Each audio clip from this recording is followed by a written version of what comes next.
20 सितंबर ऋषि पंचमी व्रत।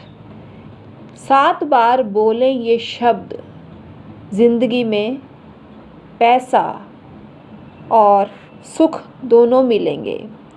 थंबनेल देखकर समझ ही गए होंगे, ऋषि पंचमी को हम ऐसा अद्भुत काम करने को आपको कह रहे हैं जिससे आपकी किस्मत तुरंत चमकेगी, क्योंकि इस व्रत को करने से आपकी विपत्तियां और दुखों से आपकी निवृत्ति होती है। जहाँ जहाँ जो पाप होते हैं, चाहे कायिक हो, वाचिक हो या मानसिक हो, ये सब विलीन हो जाते हैं। ये ऐसा पावरफुल व्रत है जो जाने अनजाने में हुए पापों की निवृत्ति के लिए कोई करता है, उसको अवश्य ही शुभ फल की प्राप्ति होती है।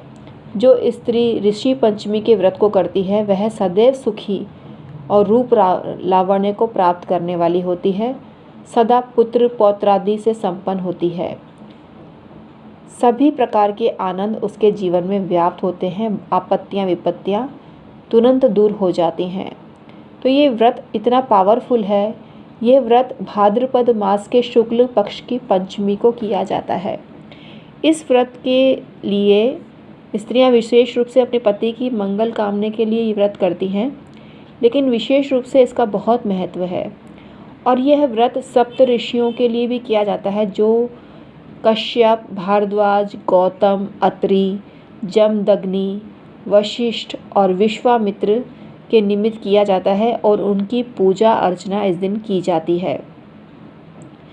इस दिन विधि विधान से आपको पूजन करना चाहिए। इस दिन 108 बार दांतुन साफ करने चाहिए, या 108 तरह की दातुन आपको मिल जाए तो उससे आपको दांत साफ करने चाहिए, ऐसा शास्त्रों में वर्णन है। इसमें पंचरत्न, फूल, गंध और अक्षत वस्त्र से ढककर रखा जाता है और अरुंधति सहित सप्त ऋषियों का षोडशोपचार पूजन किया जाता है। यह प्रार्थना की जाती है कि वे हमारे द्वारा दिए गए अर्घ्य को स्वीकार करें, और ब्राह्मणों को इस दिन पकवानों और मिष्ठानों का दान किया जाता है। इस व्रत में अनाज नहीं खाया जाता, दूध, दही, नमक आदि भी नहीं खाए जाते, चीनी भी नहीं खाई जाती। केवल फलाहार पे रहकर ये व्रत करना सर्वश्रेष्ठ होता है। सभी प्रकार के व्रतों में ब्रह्मचर्य की बहुत महिमा गाई गई है और इस व्रत में भी ब्रह्मचर्य का बहुत महत्व होता है।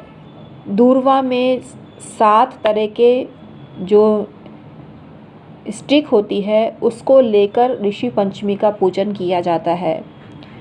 और ऋषि पंचमी का व्रत जो स्त्री शुद्धता पूर्वक करती है उसकी सभी तकलीफ़ें और रोग दूर हो जाते हैं और अखंड सौभाग्य उसको प्राप्त होते हैं। तो ये व्रत बहुत पावरफुल है। इस व्रत को जो महिला रखती है या पुरुष भी जो ये व्रत रखते हैं तो कोई त्वचा रोग भी हो तो दूर हो जाते हैं। इस दिन कुछ लोगों की रक्षाबंधन भी होती है।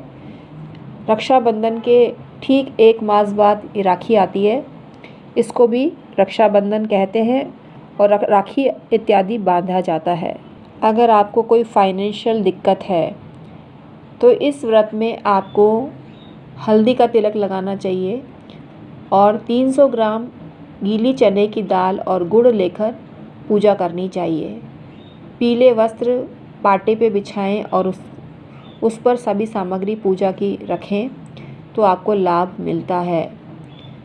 आपको पीला धागा भी अवश्य धारण करना चाहिए, इससे आपको ज़बरदस्त लाभ मिलता है। तो आपको ये काम अवश्य करना चाहिए।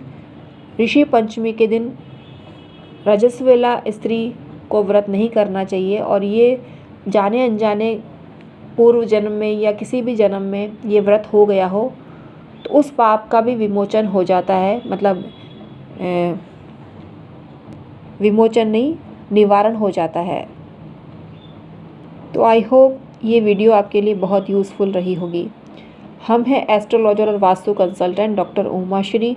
25 साल से एस्ट्रोलॉजी, पामिस्ट्री और वास्तु कर रहे हैं। आप हमसे परामर्श लेने के लिए हमारे चैनल डॉक्टर उमाश्री में जाएं और डिस्क्रिप्शन में ईमेल आईडी के थ्रू संपर्क करिए। एक छोटी सी सलाह आपके जीवन के सब दुखड़े मिटा सकती है। हर जन्मपत्री में अलग अलग उपाय होते हैं, तो आप अपनी जन्मपत्री दिखाकर उपाय प्राप्त कर सकते हैं। सभी सर्विसेज नॉमिनल से चार्जेस अदा करके आप प्राप्त कर सकते हैं। अगर आपकी बर्थ डिटेल अवेलेबल है तो date of birth, time of birth और प्लेस ऑफ बर्थ भेजें। अगर बर्थ डिटेल कुछ भी नहीं है तो पाम रीडिंग दोनों हाथों की करा सकते हैं। आप वास्तु का नक्शा भी चेक करवा सकते हैं। हमने वास्तुशास्त्र में गहन अध्ययन किया है, पाम रीडिंग में गहन अध्ययन किया है और ज्योतिष शास्त्र में तो हमें महारत हासिल है। अपनी प्रशंसा नहीं कर रहे हैं, लेकिन जो सत्य है वो आपको बताएंगे, नहीं तो आपको पता कैसे चलेगा। तो आप हमसे अवश्य संपर्क करिए, आपको लाभ होगा, गारंटी है।